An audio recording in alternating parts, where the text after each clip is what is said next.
नमस्कार, KP news 24/7 में आप सभी का स्वागत है। मैं हूं पूजा आपके साथ। आइए सबसे पहले देखते हैं मुख्य समाचार।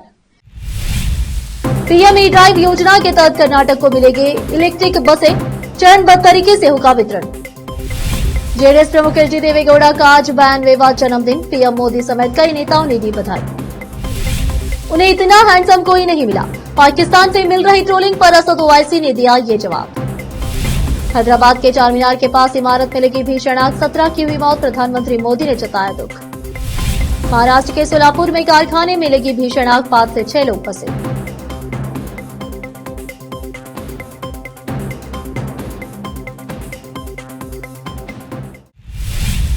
अब समाचार विस्तार से। कर्नाटक सरकार ने शहरी परिवहन को बेहतर बनाने के मकसद से केंद्र सरकार से इलेक्ट्रिक बसों की मांग की है। इसके लिए राज्य के परिवहन मंत्री रामलिंगा रेड्डी ने भारी उद्योग मंत्रालय को औपचारिक प्रस्ताव सौंपा है, जिसमें प्रमुख शहरों में सार्वजनिक परिवहन को इलेक्ट्रिक बसों से सशक्त करने की जरूरत को बताया गया। राज्य के इस प्रस्ताव पर केंद्र सरकार की तरफ से सकारात्मक प्रतिक्रिया मिली है। केंद्रीय भारी उद्योग और इस्पात मंत्री एच.डी. कुमारस्वामी ने मंत्रालय के वरिष्ठ अधिकारियों के साथ इस पर चर्चा की और भरोसा दिलाया कि कर्नाटक को पूरी मदद दी जाएगी। उन्होंने कहा कि बसों का आवंटन प्रक्रिया में है और कर्नाटक को चरणबद्ध और प्राथमिकता के आधार पर इलेक्ट्रिक बसें उपलब्ध कराई जाएंगी। एच.डी. कुमारस्वामी ने कहा कि प्रधानमंत्री नरेंद्र मोदी की दूरदर्शिता के चलते देश भर में सार्वजनिक परिवहन को नया रूप दिया जा रहा है। कर्नाटक को भी पीएम ई ड्राइव योजना के तहत निश्चित रूप से इलेक्ट्रिक बसें मिलेगी।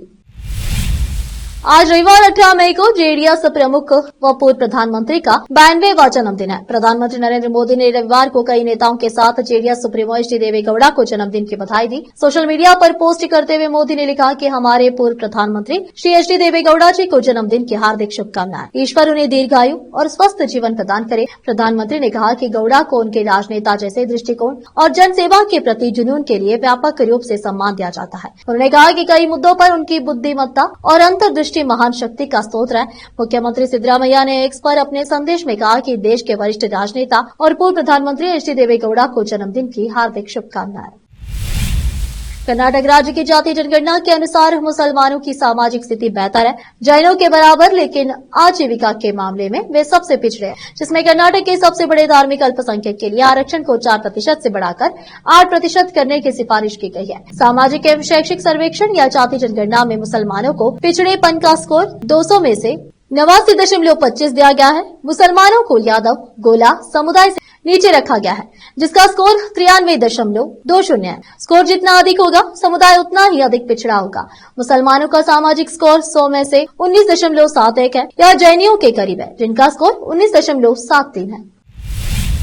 हैदराबाद के सांसद और एआईएमआईएम प्रमुख ने अपने खिलाफ पाकिस्तानी ट्रोल्स के चौतरफा हमलों पर हंसते हुए कहा कि अब वह पाकिस्तान के दूल्हे भाई है, जिसका मतलब है कि वह जीजा है। बता दें कि केंद्र ने उन्हें उन 7 प्रतिनिधि मंडलों में से एक का हिस्सा बनाया है जो पाकिस्तान के आतंकवाद से संबंधों को उजागर करने के लिए विदेश यात्रा करेंगे। इसी बीच हैदराबाद में एक प्रेस कॉन्फ्रेंस में ओवैसी से पहलगाम आतंकी हमले के मद्देनजर उनकी कड़ी टिप्पणियों के बाद पाकिस्तानी हैंडल से लगातार ट्रोलिंग का सामना करने के बारे में पूछा गया, तो उन्होंने हंसते हुए कहा कि मैं पाकिस्तान का दूल्हा भाई हूँ। वे किसी को इतना मुखर, इतना सुंदर नहीं देख सकते। उन्हें भारत से सिर्फ मैं ही नजर आता हूँ। मुझे देखते रहो और सुनते रहो, इससे तुम्हारा ज्ञान बढ़ेगा, तुम्हारे दिमाग में जमी घास साफ हो जाएगी और तुम्हारी अज्ञानता समाप्त हो जाएगी।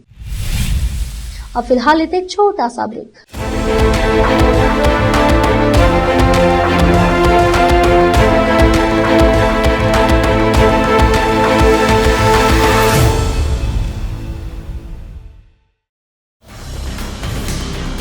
हिंदुस्तान के हर कोने में हम हैं मौजूद। 24 घंटे हालात पर गहरी नजर, खबरों से जुड़े चुपते सवालात और आपको दिखाता है धार्मिक, सामाजिक, राजनीतिक, लोकल और इंटरनेशनल न्यूज की सबसे बेहतर कवरेज, जो आपको रखती है हर पल बाखबर। देश और दुनिया भर की खबर के लिए देखते रहें KP news 24/7। Noor education trust Bidar की ओर से चलाए जाने वाला Noor MEd and BEd college Bidar, recognized by NCTE Delhi and affiliated to Bidar University, Bidar. Admission are open for the academic year 2023-24। विशेषज्ञ और सक्षम शिक्षकों द्वारा शिक्षा प्राप्त करने के लिए नूर एमएड एंड बीएड कॉलेज में दाखिला लें और शांत वातावरण में शिक्षा प्राप्त करें। बीदर शहर में बेहतर शिक्षा का एकमात्र केंद्र Noor MEd and BEd college, Shahpur gate, Bidar. Phone numbers 9945283920, 8482221297।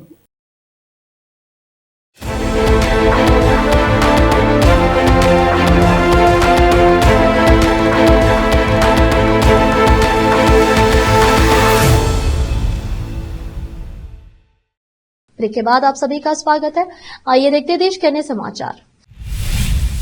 Hyderabad के चार मीनार के पास एक इमारत में लगी भीषण आग में 17 लोगों की मौत की खबर आ रही है। जिन लोगों की इस घटना में मौत हुई है वो सभी इस आग में गंभीर रूप से घायल हो गए थे। जिस इमारत में आग लगी है वो हैदराबाद के मीर चौक इलाके में है। अभी तक आग लगने के कारणों का पता नहीं चल सका है। दमकल विभाग के एक अधिकारी ने बताया कि उन्हें सुबह करीब 6:30 बजे फोन आया था। इसके बाद ही उनकी टीम मौके पर पहुंची। इस घटना को लेकर केंद्रीय मंत्री जी किशन रेड्डी ने दुख जताया है। उन्होंने कहा कि ऐसी घटनाएं बहुत दुखद है। मैं केंद्र सरकार और प्रधानमंत्री मोदी से बात करूंगा और इस घटना में मारे गए लोगों के परिवारों को आर्थिक मदद दिलाने की हर संभव कोशिश करूंगा। वहीं मुख्यमंत्री रेवंत रेड्डी ने घटना पर दुख व्यक्त किया है। उन्होंने कहा कि उन्होंने अधिकारियों से राहत कार्य तेज करवाने व घायलों को सर्वोत्तम उपचार सुनिश्चित करने को कहा है। दमकल विभाग के अनुसार उन्हें आग लगने की सूचना सुबह 6:30 बजे मिली थी। सूचना मिलते ही दमकल विभाग की 11 गाड़ियों को मौके के लिए रवाना कर दिया गया था। मौके पर 10 एम्बुलेंस भी मौजूद थी, जिनसे घायलों को तुरंत ही पास के अस्पताल में भर्ती कराया गया। दुनिया के देशों में जाकर पाकिस्तान को बेनकाब करने के लिए केंद्र सरकार ने जिस डेलीगेशन को तैयार किया है उसमें कांग्रेस सांसद शशि थरूर भी शामिल है। लेकिन इस बात से कांग्रेस खासी नाराज दिख रही है। ऐसा इसलिए क्योंकि कांग्रेस का कहना है कि उसने इस डेलीगेशन में शामिल करने के लिए जिन कांग्रेसी नेताओं का नाम सुझाया था उसमें शशि थरूर का नाम नहीं था। कांग्रेस केंद्र के इस फैसले पर लगातार सवाल भी खड़े कर रही है। इन सब के बीच जब शशि थरूर का रिएक्शन आया है, जब उनसे पूछा गया कि क्या कांग्रेस ये सब करके आपका अपमान कर रही है, इस पर थरूर ने जो जवाब दिया वो काफी दिलचस्प है। उन्होंने कहा कि मैं इसमें किसी तरह की राजनीति नहीं देखता हूँ। मेरे हिसाब से राजनीति तब महत्वपूर्ण हो जाती है जब हमारे पास राष्ट्र हो। हम सब भारतीय हैं। जब राष्ट्र संकट में हो और केंद्र सरकार किसी नागरिक की मदद मांगे तो आप इसके अलावा क्या जवाब देंगे।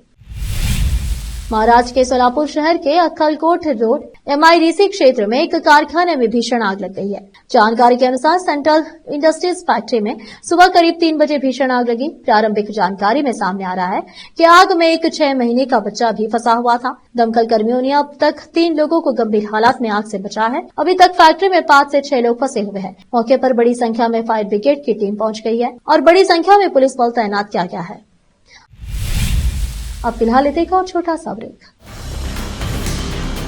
हिंदुस्तान के हर कोने में हम हैं मौजूद।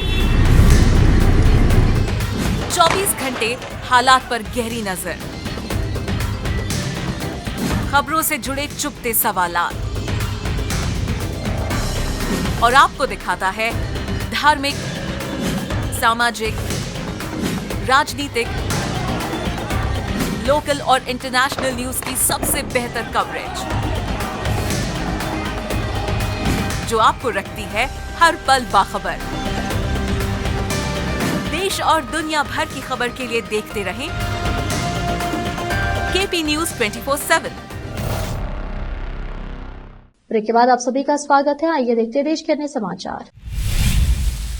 ऑपरेशन सिंदूर और भारत पाकिस्तान सैन्य संघर्ष पर शनिवार को केंद्रीय गृह मंत्री अमित शाह ने बड़ा बयान दिया है। अमित शाह ने साफ कहा है कि भारत न्यूक्लियर धमकी से डरने वाला नहीं है। हमने पाकिस्तान को करारा जवाब दिया है। शनिवार को गुजरात की राजधानी गांधीनगर पहुंचे अमित शाह ने कहा कि भारत के हमले से पाकिस्तान डर गया। ऑपरेशन सिंदूर के तहत हुई कार्रवाई में पाकिस्तान की जनता को कोई नुकसान नहीं हुआ है। हमने पाकिस्तान के एयरबेस को तहस नहस किए, आतंकियों के ठिकानों को ध्वस्त किया। आज पाकिस्तान भारत से भयभीत है। केंद्रीय गृह मंत्री अमित शाह ने कहा कि सत्ता संभालने के बाद से प्रधानमंत्री नरेंद्र मोदी ने आतंकी हमलों का ऐसा मुंहतोड़ जवाब दिया है कि दुनिया हैरान और पाकिस्तान डरा हुआ है। इस बार ऑपरेशन सिंदूर के तहत पाकिस्तान में जैश-ए-मोहम्मद और लश्कर-ए-तैयबा जैसे आतंकी संगठनों के मुख्यालयों को नष्ट कर दिया गया।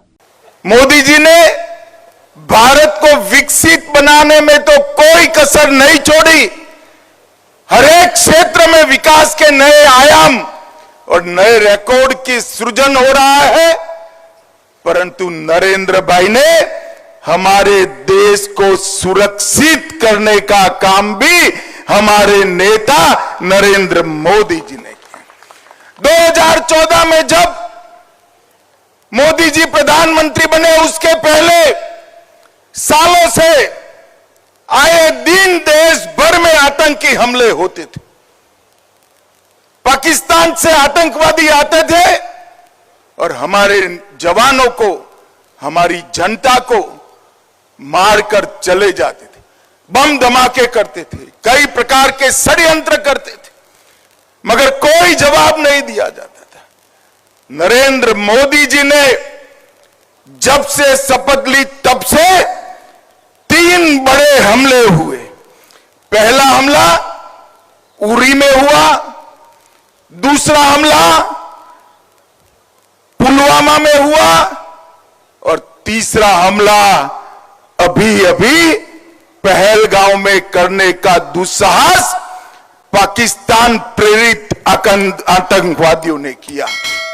मगर मित्रों, मोदी जी ने हर हमले का जवाब इतनी मक्कमता से दिया है कि आज पूरी दुनिया आश्चर्यचकित होकर देख रही है और पाकिस्तान भयभीत होकर उसका अनुभव कर रहा है। भारतीय अंतरिक्ष अनुसंधान संगठन इसरो की EOS-09 सैटेलाइट की लॉन्चिंग असफल रही है। इसरो से मिल रही जानकारी के अनुसार PSLV में आई तकनीकी गड़बड़ी के कारण सैटेलाइट की लॉन्चिंग असफल हुई है। इसरो अब इस बात की जांच में जुटा है कि आखिर ये खराबी किस वजह से आई है। इसरो प्रमुख बी नारायण ने कहा कि लॉन्चिंग के तीसरे चरण में ये दिक्कत आई है। EOS-09 सैटेलाइट की असफल लॉन्चिंग के बाद इसरो प्रमुख ने कहा कि गड़बड़ी कहाँ हुई है, हम फिलहाल उसकी जांच कर रहे हैं, हम जल्द ही आपके पास वापस लौटेंगे। उन्होंने कहा इस PSLV में दूसरे स्टेज के बाद गड़बड़ी आई है, तब तक सब कुछ ठीक था। आज हमने श्रीहरिकोटा से 101वें प्रक्षेपण PSLV-C61 EOS-09 मिशन को लक्षित किया। PSLV एक 4 चरणीय वाहन है और दूसरे चरण तक प्रदर्शन सामान्य था। तीसरे चरण के मोटर पूरी तरह से चालू हो गए, लेकिन तीसरे चरण में किसी तकनीकी गड़बड़ी के कारण ये मिशन पूरा नहीं हो सका। हम इसके कारणों का विश्लेषण करने के बाद फिर वापस आएंगे। आखिर में फिर एक बार देखते हैं मुख्य समाचार। PM E-ड्राइव योजना के तहत कर्नाटक को मिलेगी इलेक्ट्रिक बसें, चरणबद्ध तरीके से होगा वितरण। जेडीएस प्रमुख एचडी देवेगौड़ा का आज 92वां जन्मदिन, PM मोदी समेत कई नेताओं ने दी बधाई। उन्हें इतना हैंडसम कोई नहीं मिला, पाकिस्तान से मिल रही ट्रोलिंग पर असद ओवैसी ने दिया ये जवाब।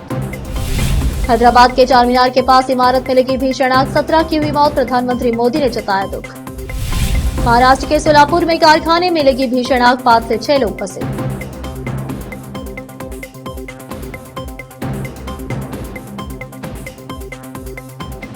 देश प्रदेश और स्थानीय समाचारों के लिए देखते रहिए आपका अपना चैनल KP News 24/7। अधिक जानकारी के लिए चैनल को लाइक, शेयर और सब्सक्राइब करना ना भूलें। धन्यवाद।